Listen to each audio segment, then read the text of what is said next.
अस्सलाम वालेकुम स्टूडेंट्स, मैं हूं आपका फिजिक्स टीचर कमर मोहम्मद नबील और आप इस वक्त हैं नबील्स ऑर्बिट में। तो चलिए स्टार्ट करते हैं आज का टॉपिक।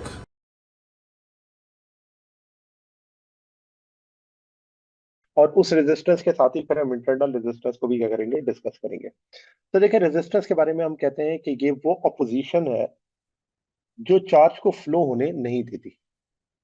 तो रेजिस्टेंस की डेफिनेशन है, the resistance is the opposition, the resistance is the opposition,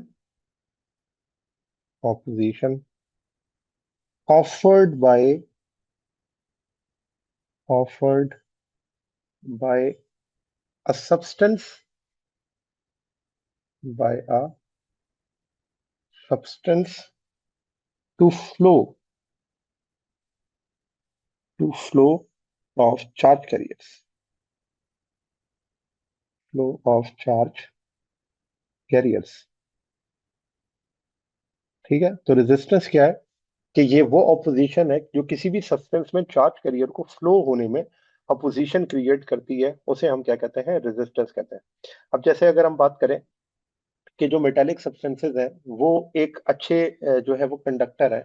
metallic substances की अगर हम बात करें, मेटालिक सब्सटेंसेस, और कौन कौन से, like silver substances, silver, copper, copper, aluminium are good conductors, aluminium are good conductors. तो ये गुड कंडक्टर्स हैं इस वजह से क्योंकि इनके अंदर ऑपोजिशन क्या होती है, कम होती है। और क्यों ऑपोजिशन कम होती है? क्योंकि इसकी नेचुरल ये प्रॉपर्टी है कि इसके अंदर जो मॉलिक्यूलर वाइब्रेशन है वो कम है, तो इसलिए चार्ज के फ्लो करने में ऑपोजिशन भी कम आती है। इसको अगर हम देखें तो मैथमेटिकली हम इस तरह से लिख सकते हैं कि जो 1 ओहम है, 1 ओहम, ओहम को हम ओमेगा से रिप्रेजेंट करते हैं, वो बराबर होता है 1 volt divided by 1 ampere, 1 volt divided by 1 ampere. और इस चीज को भी हम ओम्स लॉ के अंदर आगे डिस्कस करेंगे। लेकिन यहाँ पर आप देख लें कि ये जो रेजिस्टेंस है ये एक्चुअली मेजर होती है ओम्स के अंदर। तो ओहम को हम किस तरह से डिफाइन करते हैं? तो ओहम यही है कि अगर किसी जगह पर 1 वोल्ट पोटेंशियल डिफरेंस हो और 1 एम्पियर करंट जो हो वहां उस सर्किट के अंदर मौजूद हो, तो जो रेजिस्टेंस होगी वो किसके बराबर होगी, 1 ओहम के। तो इसे 1 वोल्ट पर एम्पियर भी लिखा जा सकता है, या वोल्ट की जगह पर आप जूल्स पर कूलम भी लिख सकते हैं। तो अगर देखा जाए तो ओहम को इस तरह भी लिखा जा सकता है कि ohm is equals to, volt की जगह लिख दें joules per coulomb divided by ampere. तो ये भी आपके पास जो है वो ओहम की क्या है, यूनिट है। और इसे चाहें तो आप डायमेंशंस की फॉर्म में लिख सकते हैं। तो डायमेंशन के अंदर इसे क्या लिखेंगे, तो हम इसको लिख सकते हैं कि ये बराबर होता है ml square, ml square T-3, और पर एम्पियर स्क्वायर, पर एम्पियर स्क्वायर। तो ये जो है वो इसकी डायमेंशन है रेजिस्टेंस की। अब देखें, क्योंकि रेजिस्टेंस को हमने यहाँ पे डिस्कस किया और सिर्फ डेफिनेशन की है, क्योंकि अभी लोड रेजिस्टेंस को आगे हम डिस्कस करेंगे तो पढ़ना। तो देखें, factors on which resistance depend के अंदर जो रेजिस्टेंस है वो 4 फैक्टर्स के ऊपर डिपेंड करती है। वन बाय वन हम इसे डिस्कस करेंगे। तो नंबर 1 जो इसके अंदर फैक्टर है वो है लेंथ। रेजिस्टेंस जो होती है लेंथ ऑफ द कंडक्टर के ऊपर डिपेंड करती है, और ये डायरेक्टली प्रोपोर्शनल होती है लेंथ ऑफ द कंडक्टर के। तो जितनी ज्यादा लेंथ होगी उतनी ज्यादा रेजिस्टेंस होगी, क्योंकि उतनी ही ज्यादा एक्सपीरियंस करनी पड़ेगी उस इलेक्ट्रॉन को अपोजिशन, और उस अपोजिशन की वजह से वो एनर्जी क्या करेगा, लूज करेगा। तो जितना ज्यादा लॉन्गर पाथ होगा उतनी ज्यादा एनर्जी लॉस होगी on the on its path. तो इस तरह से ये बात पता चलती है कि जितनी ज्यादा लेंथ होगी उतनी ज्यादा रेजिस्टेंस होगी। दूसरे नंबर पे आ जाता है क्रॉस सेक्शनल एरिया। तो जो एरिया होता है वो इनवर्सली प्रोपोर्शनल होता है किसके, रेजिस्टेंस के। Resistance is inversely proportional to area. तो जितना एरिया ज्यादा होगा उतनी रेजिस्टेंस क्या होगी, कम होगी। तो ये बात यहाँ पर आ जाती है कि क्रॉस सेक्शनल एरिया के साथ रेजिस्टेंस का क्या रिलेशन है, इसको भी हम डिस्कस करते हैं। तीसरे नंबर पे आ जाता है जी कि ये जो रेजिस्टेंस होती है ये मटेरियल के ऊपर भी क्या करती है, डिपेंड करती है।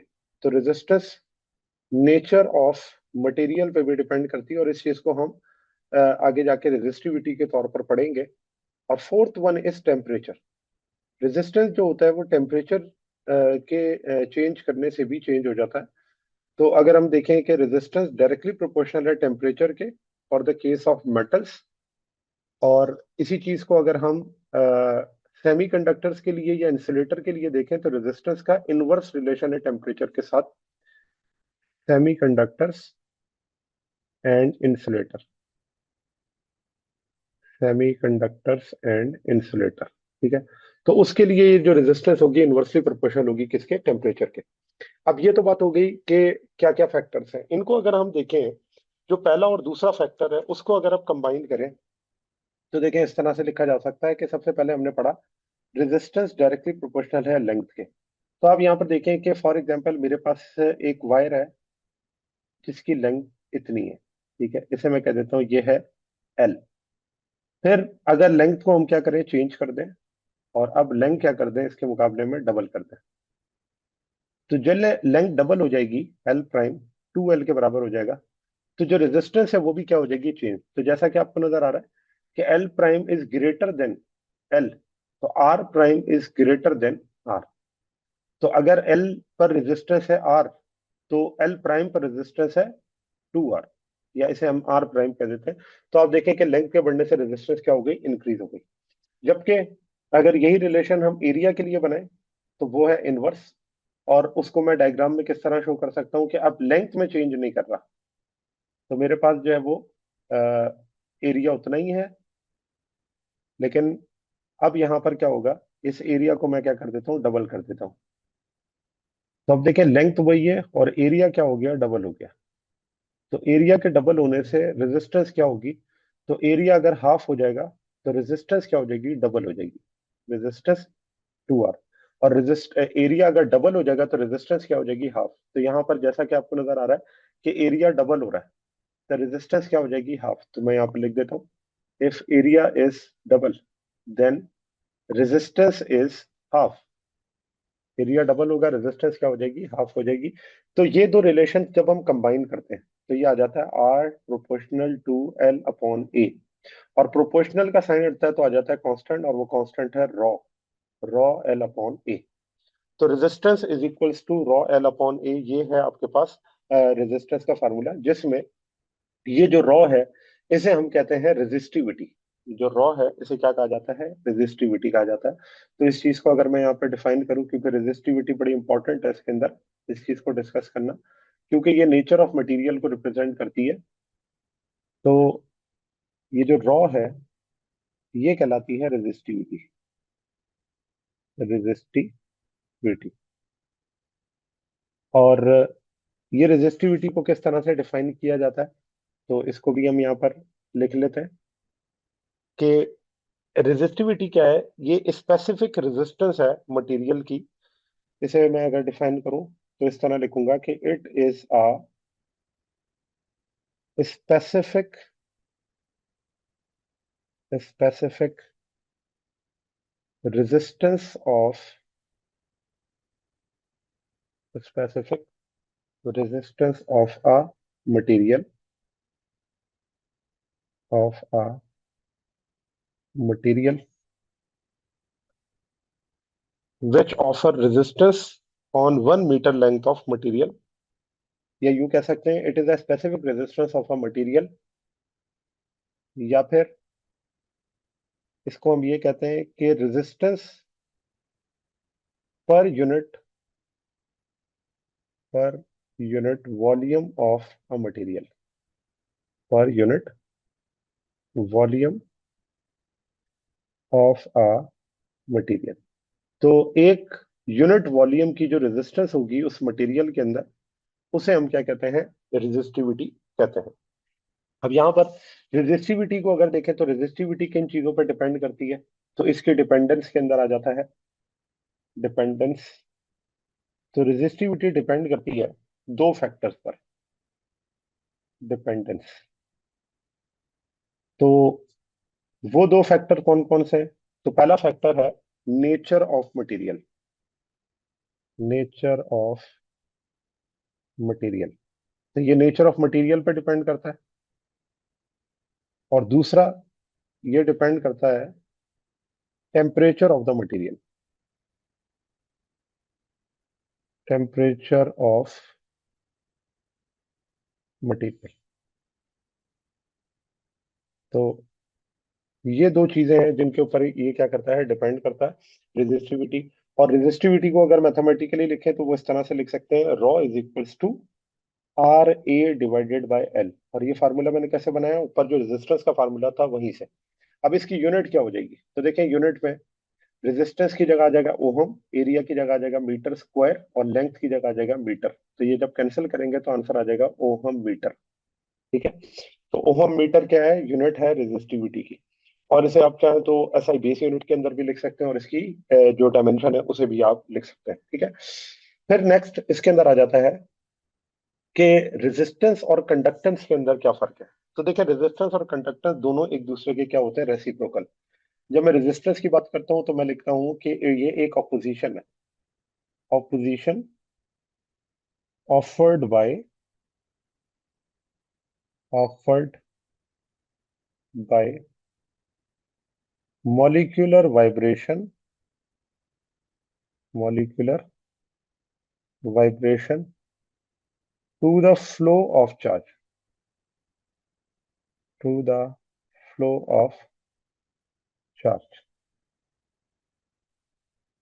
ठीक है, जबकि जो कंडक्टेंस है, कंडक्टेंस के बारे में हम क्या लिखते हैं, टू अलाउ द करंट, या to allow the flow of charge, flow of charge from the material. ठीक है, या फिर इसको इस तरह भी लिखा जाता है कि it is the reciprocal of resistance, it is reciprocal of resistance. ये रेजिस्टेंस के क्या है, रेसिप्रोकल है, रेसिप्रोकल ऑफ रेजिस्टेंस। अब यहां पर अगर आप देखें कि अगर ये रेसिप्रोकल है रेजिस्टेंस के, तो इसका मतलब इसको हम जो फार्मूला हमने लिखा रेजिस्टेंस का, उसका इनवर्स करके लिख सकते हैं। जैसे रेजिस्टेंस के अंदर हमने लिखा कि रेजिस्टेंस बराबर होती है रॉ एल अपॉन ए के। तो यहाँ पर जब मैं कंडक्टेंस के बारे में लिखूंगा तो रेजिस्टेंस के लिए हम आर का वर्ड यूज करते हैं, तो कंडक्टेंस के लिए हम कैपिटल जी का वर्ड यूज करते हैं। तो कंडक्टेंस अगर रेसिप्रोकल है रेजिस्टेंस के, तो देखें इसको इस तरह लिखा जा सकता है कि ए अपॉन रॉ एल। और रॉ को, रेजिस्टिविटी को इन टर्म्स ऑफ कंडक्टिविटी लिखे तो आगे जाकर हमने इस चीज को रिप्रेजेंट करना है कि वन अपॉन रॉ बराबर होता है सिग्मा ए के। तो ये हो जाता है सिग्मा ए अपॉन एल, क्योंकि वन अपॉन रॉ की जगह पे मैंने क्या पुट कर दिया, सिग्मा पुट कर दिया। अब सिग्मा क्या है, इसे हम कहते हैं कंडक्टिविटी। फिर इसमें अगर यूनिट की बात करें तो रेजिस्टेंस की यूनिट होती है ओहम, जबकि कंडक्टेंस की यूनिट क्या होती है, पर ओहम। कंडक्टेंस को हम रिप्रेजेंट करते हैं, कंडक्टेंस को पर ओहम से।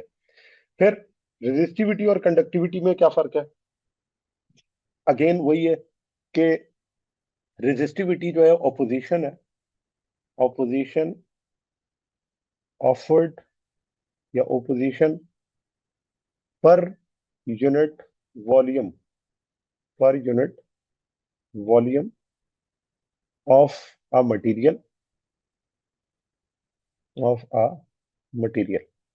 जबकि कंडक्टिविटी इसका क्या होगा, इसके बारे में हम कहेंगे कि it is the reciprocal of, it is reciprocal of conductivity, reciprocal of conductivity. ठीक है, तो ये रेसिप्रोकल होती है किसके, कंडक्टिविटी के। तो इसके सिंबल्स क्या है, तो इसके सिंबल इस तरह से होते हैं कि रेजिस्टिविटी को अगर आप रॉ से रिप्रेजेंट करते हैं तो कंडक्टिविटी को सिग्मा से रिप्रेजेंट करते हैं, ये इसका सिंबल है। तो रेजिस्टिविटी के लिए हमने क्या लिखा था, तो ये बराबर होता है r a divided by l के। तो कंडक्टिविटी को कैसे लिखेंगे, तो कंडक्टिविटी जो है वो रेसिप्रोकल है किसके, रेजिस्टिविटी है। तो फिर आप इसको इस तरह से लिख सकते हैं कि conductivity is equal to L upon R A. ठीक है, तो जब मैं रॉ को लिखूंगा तो एल अपॉन आर ए, और वन अपॉन आर की जगह पर क्या लिख सकते हैं, तो वन अपॉन आर की जगह लिख सकते हैं कंडक्टर, कंडक्टेंस। तो कंडक्टेंस L अपॉन ए, 1/r की जगह पे कंडक्टेंस आ गया। तो ये आपके पास क्या बन गया, कंडक्टिविटी का फार्मूला बन गया। अब इसमें अगर आप देखें तो इसकी यूनिट क्या होगी, तो देखें जैसा कि हमने पढ़ा कि जो रेजिस्टिविटी होती है वो होती है ओहम मीटर, ओहम मीटर। तो अगर इसी चीज को कंडक्टिविटी में लिखें तो क्या लिखेंगे, पर ओहम पर मीटर, पर ओहम पर मीटर। तो यहाँ पर अगर हम देखें तो इस पर ओम पर मीटर को स्पेल उल्टा करके भी लिखा जा सकता है, MHO पर मीटर, जबकि इसको यहाँ पर हम क्या लिखते थे, ओहम मीटर, ओहम मीटर। तो MHO पर मीटर भी इसकी यूनिट है, ये भी लिखा जाता है। और दूसरा, इसकी जो यूनिट है वो साइमन भी लिखा जाता है, MHO को साइमन भी लिखा जाता है, साइमन पर मीटर, MHO। क्योंकि ये जो साइमन है ये भी आपके पास यूनिट है जिसको हम कंडक्टेंस के अंदर भी लिखते हैं। तो अगर जैसे मैं ऊपर लिखूं कंडक्टेंस के अंदर, तो पर ओहम को साइमन भी लिखा जाता है, SIE, साइमन। ठीक है, तो ये भी यूनिट है किसकी, कंडक्टेंस की। तो होप आपको ये बात समझ आ गई हुई कि रेजिस्टेंस, कंडक्टेंस, रेजिस्टिविटी, कंडक्टिविटी किस तरह से आपस में प्रोपोर्शनल होते हैं। इसके बाद आ जाता है temperature coefficient of resistance and resistivity. तो देखिए, हमने ये पढ़ा कि 4 फैक्टर्स है जिनके ऊपर रेजिस्टेंस डिपेंड करती है, तो वो चौथा फैक्टर है टेम्परेचर। अब यहाँ पे टेम्परेचर कोफिशिएंट ऑफ रेजिस्टेंस को अगर हम पढ़ें, तो इसमें टेम्परेचर कोफिशिएंट ऑफ रेजिस्टेंस को हम पढ़ने से पहले ये देखते हैं कि जो टेम्परेचर का इफेक्ट है वो रेजिस्टेंस पे किस तरह से है। तो देखिए, जब टेम्परेचर राइज करता है, तो as temperature rises, as temperature, as temperature rises, as temperature rises, the amplitude of vibration, the amplitude of vibration, the amplitude of vibration of atom increases, also increases। और जब एम्पलीट्यूड ऑफ वाइब्रेशन इंक्रीज करता है तो जो collision होते हैं वो increase हो जाता है। तो the collision, the collision also increases, collision of the atoms also increases। तो जाहिर सी बात है कि अगर ये कोलिजन बढ़ेंगे तो कोलिजन बढ़ने का क्या मतलब है, ऑपोजिशन बढ़ जाएगी। और जाहिर सी बात है कि अगर ये कोलिजन जो इसकी प्रोबेबिलिटी है वो इंक्रीज करेगी तो रेजिस्टेंस जो होगी वो इंक्रीज करेगी। तो if collision increases, if collision increases, then the resistance, then the resistance of conductor increases, resistance of conductor, conductor increases। ठीक है, तो ये बात हो गई कि जब कोलिजन आपके पास इंक्रीज होंगे तो जो रेजिस्टेंस होगी कंडक्टर की वो इंक्रीज कर देगी। लेकिन अब यहाँ पर एक पॉइंट ये है कि रेजिस्टेंस हमेशा टेम्परेचर के बढ़ाने से बढ़ती नहीं है। क्यों, क्योंकि ये स्पेसिफिक केस के लिए। जैसे अगर मैं रेजिस्टेंस ऑफ मेटल की बात करूं, रेजिस्टेंस ऑफ मेटल, तो जो मेटल की रेजिस्टेंस होती है वो टेम्परेचर के बढ़ाने से बढ़ती है। रेजिस्टेंस ऑफ मेटल के लिए हम यहाँ पर लिख सकते हैं कि resistance is directly proportional to temperature. तो टेम्परेचर अगर इंक्रीज करेगा रेजिस्टेंस भी इंक्रीज करेगी। एग्जाम्पल में आप लिख सकते हैं कॉपर, एल्युमिनियम। तो ये जो कॉपर और एल्युमिनियम है ये आपके पास कंडक्टर्स हैं, और इनमें जो रेजिस्टेंस होती है उसका टेम्परेचर के साथ डायरेक्ट रिलेशन है। लेकिन अगर हम बात करें किसकी, दूसरे नंबर पे आ जाता है कि इलेक्ट्रोलाइट और insulator, the resistance, the resistance of electrolytes, the resistance of electrolytes, insulators and semiconductors and semiconductors semiconductors। तो इसके अंदर जो रेजिस्टेंस होती है उसका टेम्परेचर के साथ क्या होता है, इनवर्स रिलेशन होता है, r inversely proportional to temperature. तो टेम्परेचर बढ़ने से रेजिस्टेंस इनमें क्या हो जाती है, कम हो जाती है। और क्यों कम हो जाती है, वजह यही होता है कि बॉन्ड्स टूटते हैं, और बॉन्ड्स के टूटने से नंबर ऑफ फ्री इलेक्ट्रॉन बढ़ जाते हैं, और नंबर ऑफ फ्री इलेक्ट्रॉन बढ़ने से करंट बढ़ता है, करंट बढ़ता है तो रेजिस्टेंस क्या हो जाती है, कम हो जाती है। अब अगर मैं इंसुलेटर्स की बात करूं तो गिलास, मिका, रबर, ये है। इसी तरह अगर मैं सेमीकंडक्टर्स की बात करूं तो जर्मेनियम, सिलिकॉन, ये आपके पास सेमीकंडक्टर्स के अंदर आ जाते हैं, जिसमें टेम्परेचर का रेजिस्टेंस के साथ इनवर्स रिलेशन होता है। अब यहाँ पर अगर मैं टेम्परेचर कोफिशिएंट ऑफ रेजिस्टेंस को लिखूं तो किस तरह से हम इसको ड्राइव कर सकते हैं, तो देखें, टेम्परेचर कोफिशिएंट ऑफ रेजिस्टेंस निकालने के लिए हम कुछ मैथमेटिक्स इसके अंदर लिखेंगे। Temperature coefficient temperature coefficient of resistance temperature coefficient of resistance. तो अब यहाँ पर जो टेम्परेचर कोफिशिएंट है रेजिस्टेंस की, उसे हम इस तरह से कैलकुलेट करते हैं कि जो चेंज इन रेजिस्टेंस है, पहली तो बात यह है कि वो डिपेंड करती है ओरिजिनल रेजिस्टेंस के ऊपर।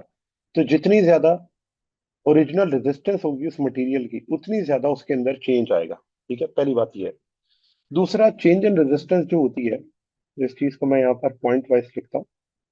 दूसरा, change in resistance directly proportional होती है चेंज इन टेम्परेचर के। तो टेम्परेचर जैसे जैसे चेंज होगा वैसे वैसे रेजिस्टेंस के अंदर भी क्या होगा, चेंज आएगा। फिर अगर इन दोनों रिलेशंस को आपस में कंबाइन कर लें तो change in resistance is directly proportional to R naught delta T. अब यहाँ पर जो प्रोपोर्शनल का साइन है उसे अगर हम हटाएं तो यहाँ पर एक कांस्टेंट आ जाता है, जिस कांस्टेंट को हम अल्फा से रिप्रेजेंट करते हैं, और ये अल्फा कहलाता है टेम्परेचर कोफिशिएंट ऑफ रेजिस्टेंस। ठीक है, तो अगर मैं इसको अल्फा को निकालूं तो इस तरह लिखा जा सकता है कि delta R divided by R naught delta T. तो ये जो आपके पास डेल्टा आर है, इसे मैं R T minus R naught से भी रिप्रेजेंट कर सकता हूँ। तो जो अल्फा है वो लिखा जा सकता है R T minus R naught divided by R naught delta T R naught delta T. तो ये जो आपके पास अल्फा है, ये क्या आ गया, इसे हम कहते हैं temperature coefficient of resistance temperature coefficient of resistance. इसको अभी मैं डिफाइन भी कर देता हूँ कि जो टेम्परेचर कोफिशिएंट ऑफ रेजिस्टेंस है, इसे हम किस तरह से जो है वो डिफाइन कर सकते हैं। तो अब एक तो ये बात हो गई कि ये इसका फार्मूला बन गया टेम्परेचर कोफिशिएंट ऑफ रेजिस्टेंस का। इसमें ये होता है कि पेपर के अंदर कभी कभार आपको एक स्पेसिफिक टेम्परेचर पर रेजिस्टेंस फाइंड आउट करने के लिए दी जाती है। तो अगर आप इस फार्मूले को रीअरेंज करें ना तो इस तरह से किया जाता है कि for any specific temperature for any specific temperature. तो किसी भी स्पेसिफिक टेम्परेचर के लिए जो रेजिस्टेंस है वो आप कैसे फाइंड आउट करते हैं। तो देखें, आप इसको इस तरह से लिखेंगे कि alpha R naught delta T, ये मैंने जो डिवाइड हो रहा था उसे क्या कर दिया, मल्टीप्लाई, और यहाँ पर क्या है, R T minus R naught. तो माइनस आर नॉट दूसरी तरफ चला जाएगा तो ये हो जाएगा alpha R naught delta T plus R naught is equals to R T. तो यहाँ पर जो आर टी है वो बराबर हो जाएगा, आर नॉट यहाँ से कॉमन ले लें तो बचेगा 1 प्लस अल्फा डेल्टा टी। ठीक है, तो ये आपके पास इक्वेशन बन गई कि जो रेजिस्टेंस है एट टेम्परेचर टी पर, उसकी वैल्यू क्या होगी। तो वो हमने यहाँ से कैलकुलेट कर ली। तो जब कभी भी आपको वो आपको बता देगा कि कोई मटेरियल है जिसकी इनिशियल रेजिस्टेंस ये है इस टेम्परेचर पे, ये बताएं कि अगर टेम्परेचर को बढ़ाकर इतना कर दिया जाए तो फिर रेजिस्टेंस क्या हो जाएगी, वो आपने फाइंड आउट करनी है। तो ये फार्मूला है जिससे आप इसे फाइंड आउट कर सकते हैं। अच्छा, अब रही बात किसकी, कि ये जो हमने अल्फा यहाँ लिखा है, इस अल्फा के बारे में मैंने आपको बताया, ये कहलाता है temperature coefficient of temperature coefficient of resistance temperature coefficient of resistance. तो ये जो टेम्परेचर कोफिशिएंट ऑफ रेजिस्टेंस है, इसे हम किस तरह से डिफाइन करते हैं? तो देखिए मैं यहाँ पर इसको डिफाइन करता हूँ। Temperature temperature coefficient of resistance of resistance. और वो क्या होता है टेम्परेचर कोफिशिएंट ऑफ रेजिस्टेंस? तो देखिए उसको इस तरह से डिफाइन किया जाता है। इसकी मैं डेफिनेशन आपको लिख देता हूँ, उसके बाद फिर हम इसको समझ लेंगे कि द इंक्रीज इन रेजिस्टेंस पर ओहम रेजिस्टेंस पर ohm original resistance original resistance पर केल्विन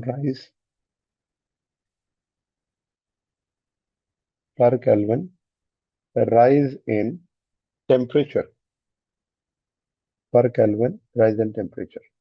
तो ये आपके पास कहलाता है टेम्परेचर कोफिशिएंट ऑफ रेजिस्टेंस। अब ये जो अल्फा है ये एक्चुअली आपको यही डिफाइन करता है कि किस मटेरियल की रेजिस्टेंस जो होगी वो टेम्परेचर के चेंज करने से कितनी चेंज होगी। ये बात हमें टेम्परेचर कोफिशिएंट ऑफ रेजिस्टेंस बताता है। इसको एक और भी तरह से डिफाइन किया जाता है और वो डेफिनेशन इसकी कुछ इस तरह से होगी कि the fractional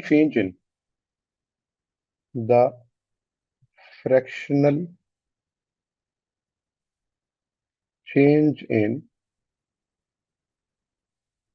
resistance of a resistance of a substance per Kelvin change in temperature change in temperature change in temperature is called temperature coefficient of resistance। और इस चीज को देखें मैथमेटिकली ऊपर मैंने लिखा था, और वो क्या होता है R T minus R naught divided by R naught delta T. तो ये है fractional change in resistance of a substance per kelvin change in temperature. तो इसकी अगर ऐसा यूनिट लिखें तो इस अल्फा की हम ऐसा यूनिट लिख सकते हैं कि ऊपर भी रेजिस्टेंस है नीचे भी रेजिस्टेंस है, तो सिर्फ टेम्परेचर ही बचता है। तो ऐसा unit of temperature coefficient of resistance is पर केल्विन। इसको हम क्या लिखते हैं? पर केल्विन, क्योंकि टेम्परेचर बचता है, टेम्परेचर ऊपर जाएगा तो क्या हो जाएगा? माइनस में हो जाएगा। अब यहाँ पर दो चीजें हैं कि जब हम इनको मेटल्स के लिए ऑब्जर्व कर रहे होते हैं अल्फा को, तो फॉर मेटल्स, तो मेटल्स के लिए हमने क्या पढ़ा? रेजिस्टेंस का टेम्परेचर के साथ डायरेक्ट रिलेशन होता है। तो फॉर मेटल्स हम कह सकते हैं कि जो टेम्परेचर कोफिशिएंट ऑफ रेजिस्टेंस होता है ये पॉजिटिव होता है। तो जब आप टेम्परेचर बढ़ाते हैं तो रेजिस्टेंस जो होती है वो भी क्या होती है? इंक्रीज होती है। तो अगर आर डायरेक्टली प्रोपोर्शनल है टी के, तो इसको हम कहते हैं ये है पीटीसी, और पॉजिटिव टेम्परेचर कोफिशिएंट। ठीक है। और जबकि अगर हम सेमीकंडक्टर्स के लिए बात करेंगे तो जो इसकी रेजिस्टेंस होगी वो इनवर्सली प्रोपोर्शनल होगी टेम्परेचर के, और वहां पर हम कह सकते हैं कि टेम्परेचर के इंक्रीज करने से रेजिस्टेंस क्या होगी? डिक्रीज होगी। तो फॉर नॉन मेटल्स या सेमीकंडक्टर्स या इलेक्ट्रोलाइट्स रेजिस्टेंस इनवर्सली प्रोपोर्शनल है टेम्परेचर के, और यहाँ पर हम लिखते हैं एनटीसी। तो जिस भी मटेरियल का answer negative of temperature coefficient आएगा उसे हम एनटीसी से रिप्रेजेंट करेंगे। और वो यही रिप्रेजेंट कर रहा है कि जैसे जैसे टेम्परेचर बढ़ता है रेजिस्टेंस क्या हो जाती है? ड्रॉप कर जाती है। तो ये तो बात हो गई टेम्परेचर कोफिशिएंट ऑफ रेजिस्टेंस के लिए। अब इसी टेम्परेचर कोफिशिएंट ऑफ रेजिस्टेंस को अगर हम टेम्परेचर कोफिशिएंट ऑफ रेजिस्टिविटी के लिए लिखें तो क्या करेंगे? तो देखिए मैं इस तरह से करता हूँ। Temperature coefficient of resistivity temperature coefficient of resistivity अब टेम्परेचर कोफिशिएंट ऑफ रेजिस्टिविटी को किस तरह से डिफाइन किया जाता है, तो देखो ऊपर हमने फार्मूला तो ड्राइव कर लिया, उसी फार्मूले को अब हम किसके लिए लिखेंगे, रेजिस्टिविटी के लिए लिखेंगे। तो कैसे लिखेंगे, तो देखें यहां पर स्टार्ट यहां से करते हैं कि resistance at any temperature equal होता है रॉ टी एल अपॉन ए के, and resistance at 0 degree Celsius किसके बराबर होता है, रॉ नॉट एल अपॉन ए के। तो जब आप दोनों को लिखते हैं अल्फा के लिए तो वो क्या होता है, तो आप इस तरह से लिखते थे R T minus R naught divided by R naught delta T, ठीक है ना।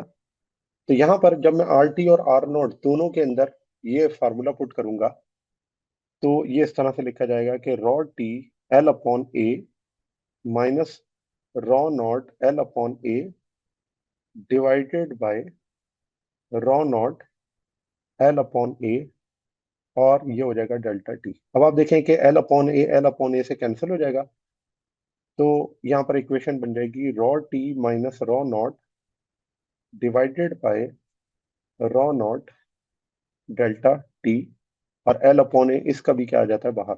अब आप देखें कि ये जो एल अपॉन ए है और एल अपॉन ए ये हो जाता है कैंसिल, तो यहाँ पर इक्वेशन क्या बन गई, rho is equals alpha is equals to rho T minus rho naught divided by rho naught delta T. तो ये इक्वेशन हमारे पास बन गई, इसे हम कहते हैं टेम्परेचर कोफिशिएंट ऑफ रेजिस्टिविटी। ठीक है, ये आपके पास है temperature coefficient of resistivity. Again सारी बातें बिल्कुल उसी तरह से जिस तरह से हमने रेजिस्टेंस के लिए पढ़ी थी। तो अगर किसी स्पेसिफिक टेम्परेचर पर आपको रेजिस्टिविटी फाइंड आउट करती हो तो इसको भी इसी तरह से लिखेंगे raw T raw not 1 + alpha delta T. तो ये आपके पास क्या आ जाता है कि जो रेजिस्टिविटी है वो आप किसी स्पेसिफिक टेम्परेचर पे कैसे फाइंड आउट कर सकते हैं, तो ये फार्मूला आपके पास हो जाता है टेम्परेचर कोफिशिएंट ऑफ रेजिस्टिविटी से रिलेटेड। फिर अब यहाँ पर यही है कि हर मटेरियल की जो टेम्परेचर कोफिशिएंट ऑफ रेजिस्टेंस है वो डिफरेंट होती है। तो अगर हम इसको टेबल के अंदर देखेंगे तो जिस टेबल के अंदर इसकी वैल्यू जो होगी resistivity temperature coefficient of resistivity की वो पॉजिटिव साइन के साथ होगी, तो इट मींस वो मेटल्स जो होंगे उनमें टेम्परेचर और रेजिस्टेंस आपस में डायरेक्टली प्रोपोर्शनल होगा, और जिसके अंदर ये नेगेटिव साइन के साथ होंगे वहां पर टेम्परेचर का रेजिस्टेंस के साथ क्या होगा, इनवर्स रिलेशन होगा। तो इस चीज को हमने उस टेबल से ऑब्जर्व करना है, और पेपर के अंदर जब इसके क्वेश्चंस आएंगे तो वो क्वेश्चंस के अंदर आपको अल्फा और ये जो वैल्यू है इसकी, तो किसी भी मटेरियल के लिए वो आपको गिवन होगी, जो उसके बगैर जो है वो इसको सॉल्व किया नहीं जा सकता। तो ये बात हो गई इसमें। फिर इसी के अंदर इंटरनल रेजिस्टेंस भी आ जाती है। अब वो इंटरनल रेजिस्टेंस क्या होती है, तो इंटरनल रेजिस्टेंस बैटरी के या इलेक्ट्रोलाइट्स के अंदर मौजूद होती है, या यूं कह सकते हैं कि जो अपोजिशन इलेक्ट्रोलाइट की तरफ से अप्लाई होती है उसे हम क्या कहते हैं, इंटरनल रेजिस्टेंस। तो इसको मैं इस तरह से डिफाइन करता हूं कि the opposition offered bye electrolyte electrolyte present between two electrodes between two electrodes electrodes of a battery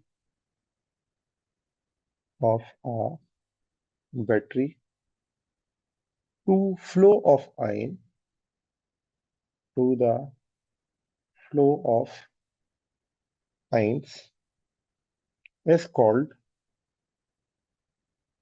internal resistance of battery is called internal resistance of battery। तो इसका मतलब ये हुआ कि इंटरनल रेजिस्टेंस ऑफ जो बैटरी है या supply है वो एक्चुअली ऑपोजिशन है किसकी तरफ से, इलेक्ट्रोलाइट्स की तरफ से, जो कि दो इलेक्ट्रोड्स के दरमियान में होगी, और वो आयंस को फ्लो करने में क्या करेगी, ऑपोजिशन करेगी। और ये जाहिर सी बात है कि बैटरी या सेल से रिलेटेड है। तो इसको हम रिप्रेजेंट करते हैं स्मॉल आर से। इंटरनल रेजिस्टेंस को स्मॉल आर से रिप्रेजेंट किया जाता है क्योंकि ये बहुत स्मॉल होती है कि इसको हम मैक्सिमम जगहों पे इग्नोर कर देते हैं। और इसके अंदर ये भी है कि तमाम जो बैटरीज होती हैं उनके अंदर चाहे थोड़ी हो लेकिन होगी जरूर, और इसीलिए हम लिख देते हैं कि batteries all batteries must have all batteries must have some internal internal resistance, चाहे वो स्मॉल ही क्यों ना हो लेकिन होगी जरूर। हाँ, उसे फिर हम क्या कर देते हैं, इग्नोर कर देते हैं। ठीक है, अब यहाँ पर इसके कौन कौन से फैक्टर्स हैं जिस पे ये इंटरनल रेजिस्टेंस डिपेंड करती है, तो मैं फैक्टर्स लिखता जाता हूँ। सबसे पहला जो है वो इंटरनल रेजिस्टेंस डिपेंड करती है एरिया ऑफ क्रॉस सेक्शन पर। ठीक है, तो जो प्लेट्स का एरिया होगा जो कि हम सेल के अंदर यूज करते हैं उसके क्या होती है, इनवर्सली प्रोपोर्शनल, पहला हो गया। दूसरा, जो इंटरनल रेजिस्टेंस है वो डिपेंड करती है डिस्टेंस बिटवीन, डायरेक्टली प्रोपोर्शनल होती है distance between electrodes of battery, electrodes of battery. तो ये बैटरी के जो इलेक्ट्रोड्स हैं उनके ऊपर डिपेंड करती है। थर्ड, तीसरा ये डिपेंड करती है कॉन्सेंट्रेशन ऑफ इलेक्ट्रोलाइट पर। तो जो इलेक्ट्रोलाइट की कॉन्सेंट्रेशन है ये उस पर भी क्या करती है, डिपेंड करती है। Concentration of electrolyte, concentration of electrolyte. Fourth, ये इस टेम्परेचर के ऊपर भी क्या करती है, डिपेंड करती है इलेक्ट्रोलाइट के। तो आर इनवर्सली प्रोपोर्शनल है टी के, तो R decreases with increase in, with increase increase in temperature of electrolyte. तो इलेक्ट्रोलाइट का जब टेम्परेचर बढ़ेगा तो जो इंटरनल रेजिस्टेंस है वो क्या हो जाएगी, कम हो जाएगी। और फिफ्थ, आर जो है वो डायरेक्टली प्रोपोर्शनल है डिस्टेंस बिटवीन द प्लेट्स के। D is distance between plates, between plates. ठीक है, तो ये आपके पास इसके फैक्टर्स हैं कि फैक्टर्स इंटरनल रेजिस्टेंस किन किन चीजों के ऊपर डिपेंड करती है। तो लेकिन ये बात याद रखें क्योंकि ये स्मॉल होती है, तो इस स्मॉल होने की वजह से इसे हम क्या करते थे, मैक्सिमम जगहों पे इग्नोर कर देते हैं। तो आप सिर्फ और सिर्फ टिपिकली जहां पर आपको इंटरनल रेजिस्टेंस के बारे में बताया जाता है सिर्फ वहीं पर आप इंटरनल रेजिस्टेंस को पढ़ते हैं। अदरवाइज मैक्सिमम जगहों पर जब आप ओम्स लॉ पढ़ रहे होते हैं तो वहां आप V is equals to I R का फार्मूले लगाते हैं, वहां पर स्मॉल आर जो है उसको इग्नोर कर देते हैं। फिर इस सर्किट के अंदर जो लोड रेजिस्टेंस होता है वो बड़ा इंपॉर्टेंट पार्ट प्ले करता है। और लोड रेजिस्टेंस क्या है, तो जो भी आप कोई चीज चलाना चाहते हैं अपने सर्किट के अंदर, फॉर एग्जांपल फैन है, बल्ब है, तो या एसी है, जहां से भी करंट पास होगा वो एक्चुअली क्या होगा, उसके लिए लोड होगा। तो इसके लिए भी हम ये लिख सकते हैं कि जो लोड रेजिस्टेंस है, load resistance it is the electrical, it is the electrical resistance, electrical resistance presented by, presented by the load, by the load connected to a circuit, connected to a circuit। और ये करता क्या है, तो it determines how much current, it determines, determine how much current, how much current will flow, will flow through the load, through the load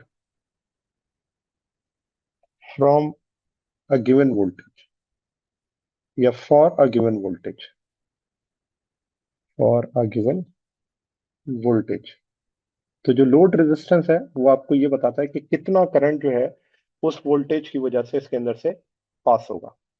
और ये कोई से भी आपके पास जो है वो हो सकता है। इसकी वैल्यू डिपेंड करती है कि कौन सा आपने सर्किट यूज किया, उसके अंदर कितनी लेंथ है वायर की, या कौन सा वायर यूज किया हुआ है। और ये भी हम कह सकते हैं कि अगर रेजिस्टेंस हाई होगी तो वहां पर कन्वर्जन ऑफ एनर्जी जो होगी वो आपको नजर आ रही होगी कि कोई भी आपके पास एनर्जी है वो इलेक्ट्रिकल से लाइट में जा रही है या इलेक्ट्रिकल से मैकेनिकल के अंदर कन्वर्ट हो रही है। इस चीज को यहाँ पे रिप्रेजेंट करता है। जी स्टूडेंट्स, तो ये था आज का हमारा टॉपिक। उम्मीद है आपको ये टॉपिक समझ आया होगा। अगर आप नबील्स ऑर्बिट में रहना चाहते हैं तो सब्सक्राइब करें और नई आने वाली वीडियोस के लिए बेल आइकन प्रेस करें। Thank you very much. अल्लाह हाफिज़।